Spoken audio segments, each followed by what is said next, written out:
20세기 후반에는 점점 더 많은 민주주의 서방 국가들이 사형제를 폐지했습니다. 하지만 이스라엘은 지난주에 이 추세를 깼습니다. 우리는 유다와 사마리아에서 인류 초기부터 역사가 있습니다. 그녀의 아들이 살인을 원한다면 그 범죄의 대가를 치러야 합니다. 네드라인입니다. 아무리 그들이 이스라엘을 압박하고 위협하더라도 그들은 동의하지 않습니다. 우리는 우리 자신의 나라에 있습니다. 우리는 주권으로 시민을 지킬 것입니다. 친구가 죽이려 하면 알게 될 것입니다. 그리고 그가 원한다면 그는 그렇게 할 것입니다. 알겠어요, 마크. 방금 말한 분을 모르는 분들을 위해 말씀드리자면 그 사람은 이스라엘의 국가안보장관 이타마르 벤그비르입니다. 그는 전 세계적으로 메시아적이거나 광신적인 인물로 알려져 있습니다. 사람들은 그를 극우주의자라고 부릅니다. 그 부분은 나중에 논의할 수 있습니다. 하지만 그는 이 법안이 크네세트에서 1차, 2차, 3차 심의를 통과하는데 중요한 역할을 한 사람들 중 한 명입니다. 이 법안은 이스라엘 의회인 크네세트에서 과반수의 찬성표를 받았습니다. 그리고 그 일이 일어나자마자 전 세계가 예상대로 이스라엘을 향해 폭발적으로 비난하기 시작했고, 이스라엘이 집단 학살을 저지르고 범죄를 저지른다고 비난했습니다. 등등 등등 등등. 우리가 이 문제를 더 깊이 논의해야 한다고 생각합니다. 이는 단순히 사형제 문제만이 아닙니다. 이것은 테러범에 대한 사형제 법안입니다. 그래서 저는 이게 좋은 일인지 나쁜 일인지에 대해 당신과 제가 매우 다른 견해를 가지고 있다고 생각합니다. 그래서 이스라엘은 수십 년 동안 법적으로 사형제를 유지해 왔습니다. 이스라엘 역사상 교수형을 당한 사람은 단 한 명뿐이었습니다. 그는 나치 전범 아돌프 아이히만이었고, 모사드에 의해 아르헨티나에서 체포돼 이스라엘로 송환되어 재판을 받았습니다. 그는 매우 길고 포괄적인 재판을 받았습니다. 사형 선고가 내려졌고 그 판결은 이스라엘 대법원에 항소되었습니다. 사형 선고가 유지되었습니다. 그는 수십만, 수백만 명의 유대인 학살에 직접 관여했으며 죽을 만한 죄를 지었습니다. 그리고 그는 지금까지 이스라엘 법원에 의해 사형당한 유일한 사람이었습니다. 그래서 우리는 그런 종류의 잔혹행위에 대해 사형제도를 법적으로 유지하고 있었습니다. 그리고 몇 년 전에 사형제도가 테러리스트의 잔혹행위까지 확대되었지만 실제로 사용된 적은 없습니다. 이제 법이 다시 한번 강화되었습니다. 그래서 이론적으로는 그런 일이 더 쉽게 일어날 수 있습니다. 그리고 흥미로운 점은 어떤 사람들은 이런 일이 일어나는 이유가 2023년 10월 7일 하마스 학살과 관련이 있다고 생각할 수 있다는 것입니다. 어느 정도는 맞는 말이죠. 즉, 가자 지구에서 온 테러리스트들에 의해 1200명의 이스라엘인 이 집단 살해를 당했고, 다른 사람들도 학살당했으며 250명은 인질로 잡혀갔다는 뜻입니다. 그래서 맞아요. 이런 분위기와 우리가 뭔가를 해야 한다는 느낌이 있는 거죠. 왜냐하면 이스라엘 감옥에 있는 테러리스트들은 어떤 형벌이든 거의 다 끝까지 복역하지 않거든요. 때로는 여러 번의 종신형을 선고받기도 해요. 때로는 더 짧은 형을 받기도 해요. 하지만 문제는 가자 지구와 유대와 사마리아의 테러리스트들이 그것을 협상 카드로 삼는다는 거예요. 그들은 수년간 납치를 해왔고 우리는 반복해서 겪었습니다. 특히 유명한 사례는 길라드 샬리트였어요. 그는 하마스에 5년 동안 억눌유된 후 그의 석방을 위해 이스라엘 감옥에 있던 1100명의 테러리스트와 교환되었죠. 그중 한 명이 이후의 신우아르였는데 그는 결국 10월 7일 학살을 주도하게 되었어요. 그래서 이 모든 것이 연결되어 있지만 이 주제는 10월 7일 학살 훨씬 이전에도 다시 제기되었어요. 그리고 그때 한 어린 소녀가 숲에서 테러리스트에게 잔인하게 살해당했어요. 제가 알기로 그건 2019년이었어요. 그래서 그 이야기가 다시 나왔어요. 그녀도 성폭행 후 잔인하게 살해당했거든요. 모든 살인은 잔인하다는 게 제 말이에요. 하지만 우리가 그 형용사를 쓸 때는 보통 특히 더 sadistic하거나 고통스러운 방식이라는 의미로 쓰이죠. 그냥 예를 들어 머리에 총을 쏘는 게 아니라 고문을 하거나 느리고 고통스럽게 죽게 하는 경우를 말하는 거예요. 그래서 그 주제가 또 나왔어요. 이런 얘기는 자주 반복돼요. 그리고 참고로 이 문제는 일종의 초당적 지지를 받아왔어요. 이스라엘에서는 좌파와 우파로 나뉘지 않아요. 지지하는 사람들도 있고 지지하지 않는 사람들도 있어요. 하지만 오늘 마크 씨와 이야기하고 싶은 것은 세계의 다른 나라들의 반발에 관한 거예요. 그리고 참고로 미국은 민주적인 서구 민주주의 국가이고 미국의 일부 주에서는 여전히 사형 제도가 존재해요. 맞아요. 100% 맞는 말씀입니다. 제가 몇 가지 점을 말씀드리고 싶어요. 우선 이 문제는 이스라엘 사회와 정치권에서 수년, 아니 수십 년 동안 논의되어 온 주제라는 것은 분명합니다. 이런 테러리스트들을 어떻게 다뤄야 할까요? 무엇이 달라졌을까요? 2023년 10월 7일 이 많은 것을 바꿨죠. 그렇지 않나요? 이 사람들은 국경을 넘어와서 강간하고 훼손하고 사람들을 산채로 불태우고 참수하는 등 온갖 끔찍한 짓을 저질렀습니다. 맞습니다. 하지만 이 법은 오늘날 이스라엘에 구금되어 있는 사람들에게는 영향을 미치지 않을 것입니다. 어떤 법도 소급 적용될 수 없으니까요. 맞습니다. 그래서 그 사람들은 종신형을 받게 될 것입니다. 이 법은 미래를 위한 것입니다. 두 번째로 이미 말씀하셨지만 그 점을 더 강조하고 싶습니다. 이스라엘 사람들이 실제로 효과가 있는 종신형이 있다고 믿지 않는다는 사실이죠. 맞죠? 이 사람들, 이 테러리스트들이 무고한 사람들을 상대로 끔찍한 범죄를 저지른다는 거죠. 그리고 몇 년 후에 그들은 포로 교환으로 풀려나죠. 그리고 이것이 거의 당연한 일이 되었다는 사실. 어쩌면 이스라엘이 그것을 당연하게 만든 것에 대해 비난받을 수도 있겠죠. 그건 완전히 다른 문제입니다. 하지만 사실은 이것이 당연한 일이 되었다는 겁니다. 그래서 누군가 이런 종류의 잔혹한 범죄를 저지르고 가장 잔인한 방식으로 무고한 사람들을 죽입니다. 그리고 알다시피 나는 5년, 6년, 7년, 많아야 12년 정도 감옥에 있다가 결국 어떤 식으로든 포로 교환으로 풀려나겠지. 그렇죠? 이건 종신형이라는 개념 자체를 완전히 무시하는 겁니다. 전혀 진지하지 않아요. 세 번째로 말씀드리고 싶은 점은 많은 사람들이 여기에 관여했다는 겁니다. 저는 아랍 연맹이 우리가 이런 일을 했다고 비난하는 것을 봤습니다. 이 나라들 자체도 사형제를 시행하고 있잖아요. 이건 정말 극도의 위선입니다. 그리고 유럽 국가들 등도 아시다시피 이스라엘에는 대가가 따를 거라고 말했죠. 우리가 사형제를 도입했기 때문입니다. 아직 실행하진 않았고 잠시 후 그 효과를 이야기하겠습니다. 이게 효과가 있을까요? 이스라엘 사람들이 실제로 더 안전해질지는 또 다른 문제입니다. 일부 유럽인들이 이스라엘이 이렇게 하면 대가가 따를 거라고 말하는 걸 들었습니다. 네. 그러니까 미국은 말씀하신 대로 많은 주에서 사형제도가 있습니다. 유럽인들은 그러니까 그게 미국과 이스라엘 관계에 어떤 영향을 미치나요? 심지어 저는 중국에 대해서도 말할 수 있습니다. 중국은 민주주의 국가도 아니고 서구 국가도 아니지만 사형제도가 있습니다. 세계에서 가장 많은 사형 집행을 하는 나라가 중국이라고 생각합니다. 그들이 중국에게 제재를 가하겠다고 말할까요? 다시 말해 이것은 분명히 유대 국가만을 특별히 지목하는 것이며 다른 어떤 나라에도 하지 않는 일을 하고 있는 것입니다. 하지만 분명히 법치주의가 있고 매우 강력하고 어떤 이들은 지나치게 강하다고도 말하는 사법부가 있는 민주주의 사회에서는 이런 일이 임의적으로 일어날 수는 없겠죠. 그렇지 않습니까? 그것이 옳은 일이었든 잘못된 일이었든 그건 별개의 논의지만 사람들이 이 문제를 논의하는 방식에는 위선이 많다는 것은 의심의 여지가 없습니다. 맞아요. 사람들은 마치 이것이 뭐라고 하죠? 팔레스타인인들을 겨냥한 인종차별적인 법인 것처럼 이야기하고 있어요. 저는 사실 그렇게 말하는 사람들은 모두 팔레스타인인들이 테러리스트라고 믿는 것이라고 주장하고 싶어요. 왜냐하면 특정 지역에서 테러리스트에게 사형을 내리는 법이 있다고 해서 왜 그게 자동으로 팔레스타인인들을 의미한다고 생각하죠? 그렇게 믿지 않는 이상 말이에요. 사실 그렇게 믿는 것이 맞을 수도 있어요.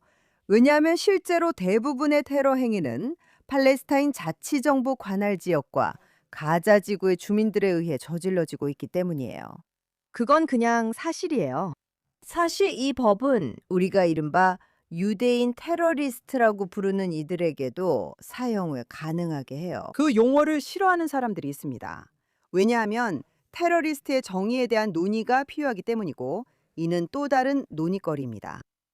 하지만 당신이 다루고 있는 것이 테러리즘인데 그것을 인종차별적이라고 부르는 것은 오히려 그렇게 말하는 사람들이 인종차별주의자라고 저는 주장하고 싶어요. 왜냐하면 그들은 그 테러리스트들의 정체성에 대해 자동적으로 가정하고 있기 때문이에요. 게다가 그 목소리들은 어디에 있었나요? 언제요? 팔레스타인 자치정부는 지금도 여전히 유대인을 죽일 때마다 수당을 지급하고 있어요. 매달 수당을 받고 가족도 평생 매달 수당을 받아요. 이런 행동이 장려되고 있어요. 그 사람들은 어디 있었나요? 팔레스타인 자치정부엔 사형제도가 필요 없어요. 그들은 누군가가 마음에 들지 않는 행동을 하거나 동성애자라면 그냥 옥상에서 밀어버려요. 정확히 말하면 사형일 수 있지만 법정 절차를 거치는 건 아니에요. 그러니까 말씀하신 것처럼 여기에는 엄청난 위선이 있어요.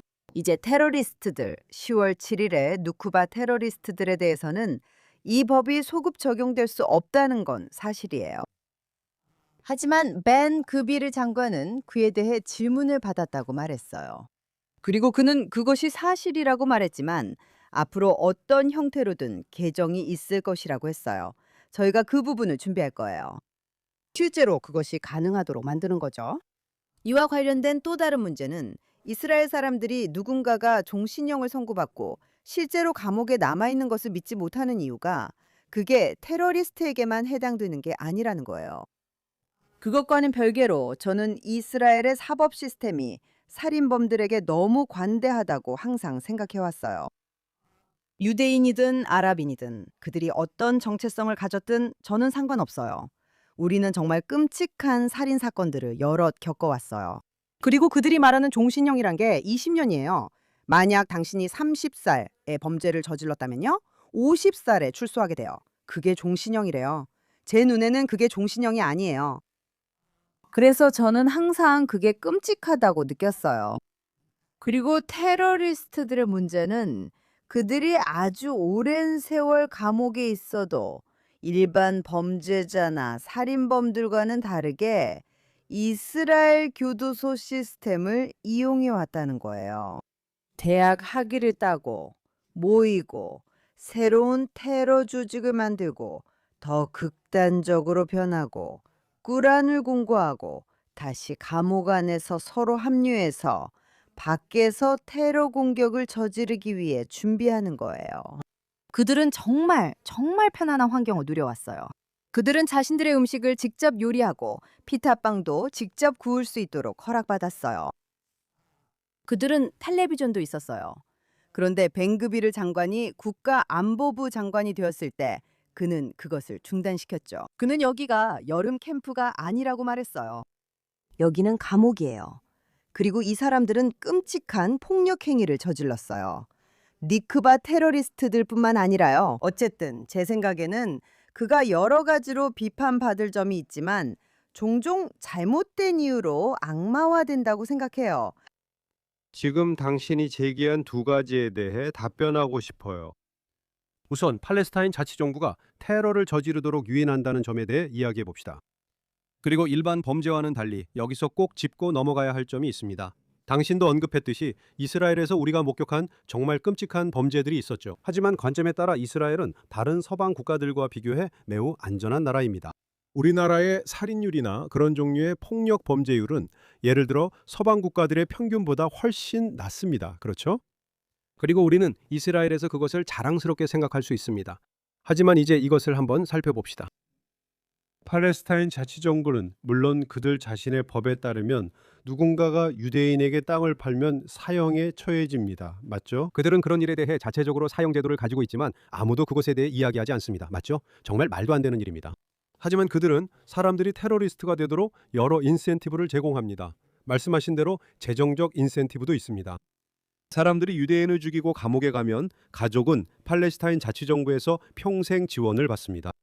그리고 그건 단지 재정적인 인센티브만이 아닙니다. 만약 당신이 평범한 가족이고 당신의 아들이 이런 범죄를 저지르면 갑자기 국가적 영웅이 되고 영예를 얻으며 마치 어떤 명예로운 상을 받은 사람처럼 대우받게 됩니다. 바로 그런 존재가 되는 겁니다. 그래서 팔레스타인 쪽에는 실제로 무고한 사람을 죽이는데 이런 모든 사회적 인센티브와 경제적 인센티브가 존재합니다. 이스라엘이 공정하게 말할 수 있는 건 우리가 억제하려 한다는 점입니다. 사람들이 테러리스트가 되는 것을 막기 위해 사형을 도입해서 인센티브를 없애려는 것입니다. 당신은 죄수 석방으로 조기 출소할 때까지 감옥에서 평생을 살지 않을 것입니다.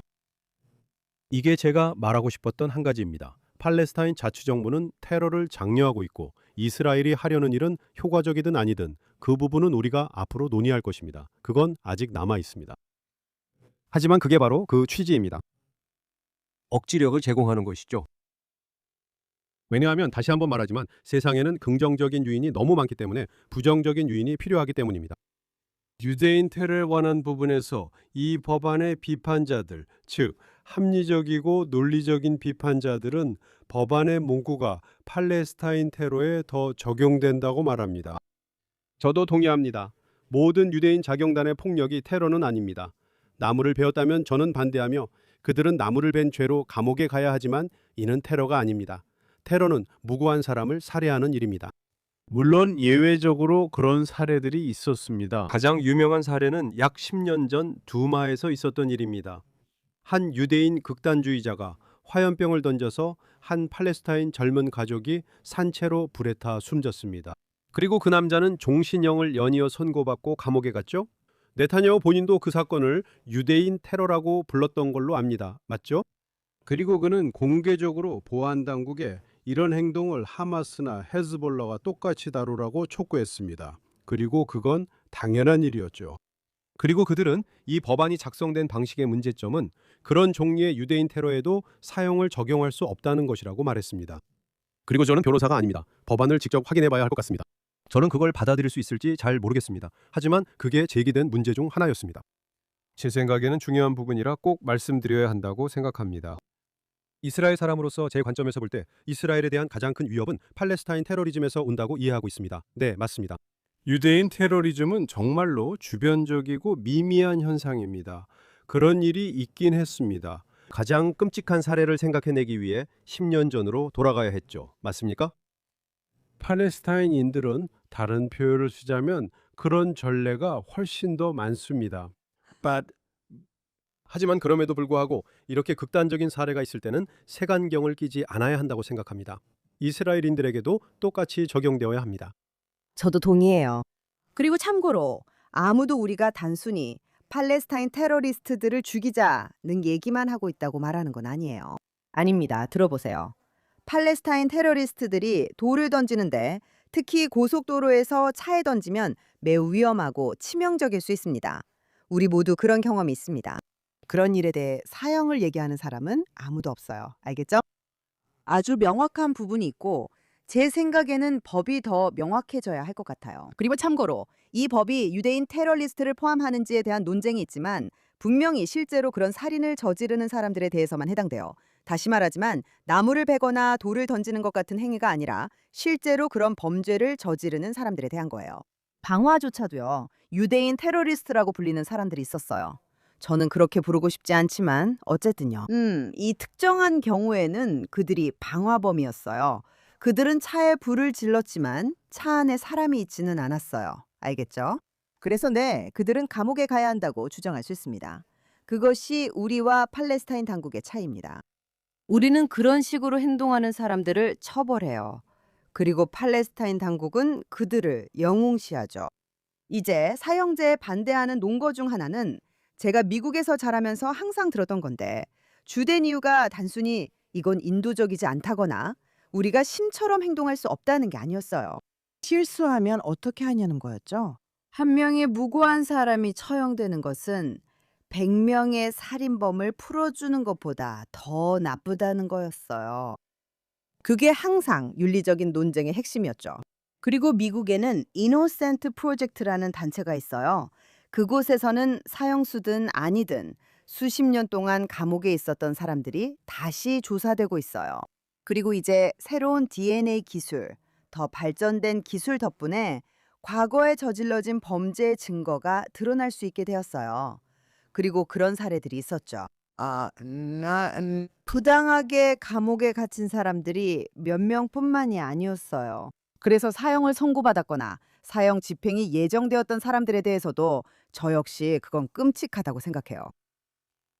하지만 우리는 범인이 자백했고 범죄가 너무나 끔찍해서 완전히 명확한 경우들도 봤어요. 그리고 저는 특히 어린 아이들을 대상으로 한 범죄, 성범죄와 특히 어린이들을 대상으로 한 폭력적인 범죄, 그게 제가 가장 싫어하는 부분이에요. 그리고 저는 항상 그런 사람이라면 기꺼이 사형에 처하겠다고 말해왔어요. 다시 말씀드리지만 저는 이스라엘이 팔레스타인을 벌주려 한다는 생각에 동의하지 않습니다. 그건 말도 안 되는 소리예요. 다시 말하지만 우리가 교도소를 신뢰하지 못하는 이유 중 하나가 바로 그거예요. 그건 우리가 좋아, 이제 그만, 더 이상 교환은 없어 라고 말해도 이스라엘 인지를 되찾기 위해 살인범들을 풀어주지 않겠다고 해도, 하지만 실제로 그런 일이 일어나면 우리 이스라엘 사람들은 참지 못해요. 그들은 인질이에요. 우리가 그들을 그냥 두지 않을 거예요. 그래서 다음에 그런 일이 또 일어나면 우리는 또 그렇게 할 거예요. 우리가 매번 그렇게 말하고 매번 조사위원회가 다시는 그렇게 하지 말라고 권고해도 우리는 결국 굴복해요. 그리고 우리가 굴복하는 건 모두가 부모이고 여기 있는 모두를 소중히 여기기 때문입니다. 그래서 우리는 그것을 멈추기 위해 무언가를 해야 해요. 아이러니하게도 또 다른 문제 중 하나는 바로 이것이에요. 그리고 10월 7일을 보면 그게 좋은 예시예요. 어떤 사건이 발생하고 테러 행위가 일어나고 있을 때 이스라엘 보안군은 그 자리에서 그들을 사살해야 해요. 그리고 실제로 자주 그렇게 하죠. 특히 그 순간에 자기 목숨이 위험할 때는요. 하지만 문제는 우리 법률에도 언제 사살을 목적으로 조준하고 쏘고 죽일 수 있는지에 대한 매우 엄격한 절차가 있다는 거예요. 그리고 이런 젊은 군인들과 경찰들이 현장에 나가기 전에 법전을 공부해야 하고 그들의 생명이 위험한 상황에서 누군가가 칼을 들고 다가오면 어떻게 해야 할지 생각해 보세요. 쏴야 할까요? 쏘지 않을까요? 다리나 허공을 쏴야 할까요? 하지만 10월 7일에 이스라엘 군이 정말 많은 테러리스트들을 사살했어요. 그게 사형 집행이라고도 할 수 있겠죠. 문제는 그들이 법정 절차를 안 거쳤다는 거예요. 그들은 현장에서 바로 사살당했어요. 왜냐하면 그들은 난동을 부리며 살인을 저지르고 있었으니까요. 그래서 제가 말했듯이 아이러니하게도 그냥 현장에서 그들을 죽이는 게 오히려 더 나을 수도 있어요. 그들을 체포해서 감옥에 가두고 법정에 세워서 사형을 선고하는 것보다요. 참 어려운 문제예요.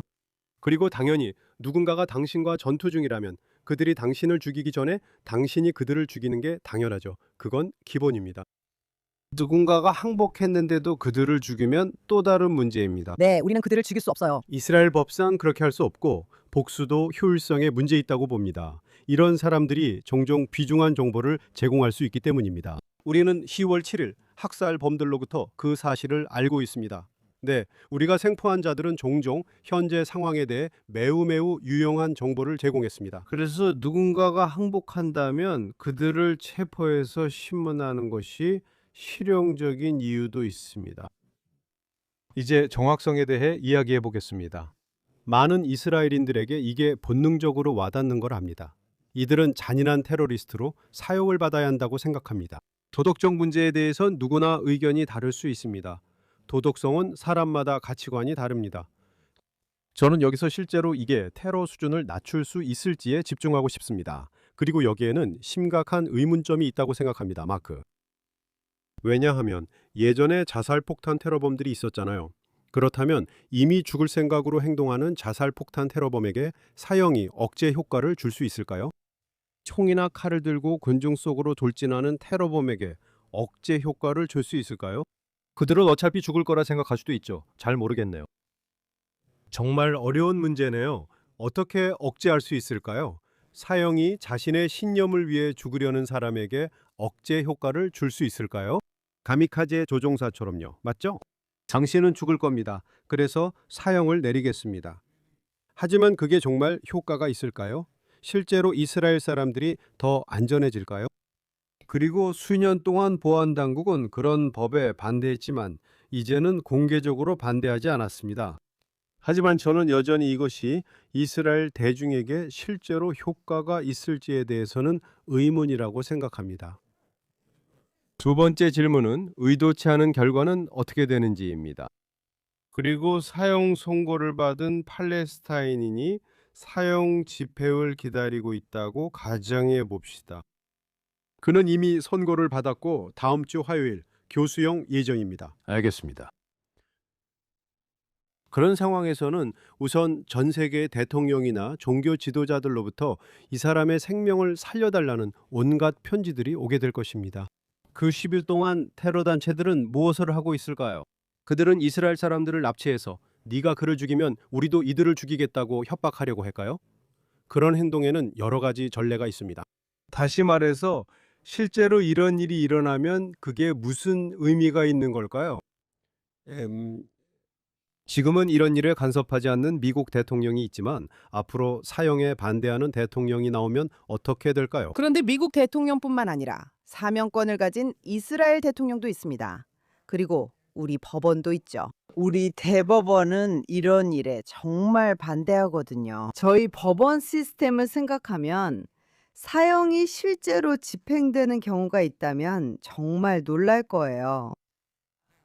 진심이에요. 문제는 효과가 있느냐뿐만 아니라 이 모든 걸 감수할 가치가 있었을까요? 만약 우리 법원 때문에 실제로 사용되거나 집행되지도 않을 텐데 그 일로 세상이 우리를 비난한다면 말이에요. 하지만 여기서 질문이 있습니다. 제 생각에는 여기에는 두 가지 질문이 있다고 봅니다. 첫 번째는 그런 메시지를 보내는 것이 좋은가 하는 점입니다. 특히 10월 7일 이후에요. 그 메시지는 더 이상 착하게 굴지 않겠다는 거죠. 이제 우리도 참을 만큼 참았다는 거예요. 이런 일은 수십 년 동안 계속되어 왔고 이제 우리가 끝을 내야 한다는 겁니다. 그리고 우리가 너희 테러리스트들에게 전하고 싶은 말은 이제 더 이상 우리가 참지 않겠다는 거예요. 너희를 상대할 때 우리는 너희 방식대로 상대할 거예요. 우리의 방식이나 서구의 가치관이 아니라요. 그리고 모든 것은 그리고 감옥에서 하루에 3끼를 먹어야 하고 채소와 고기 그리고 마누카트까지 챙겨줘야 한다는 그런 권리들.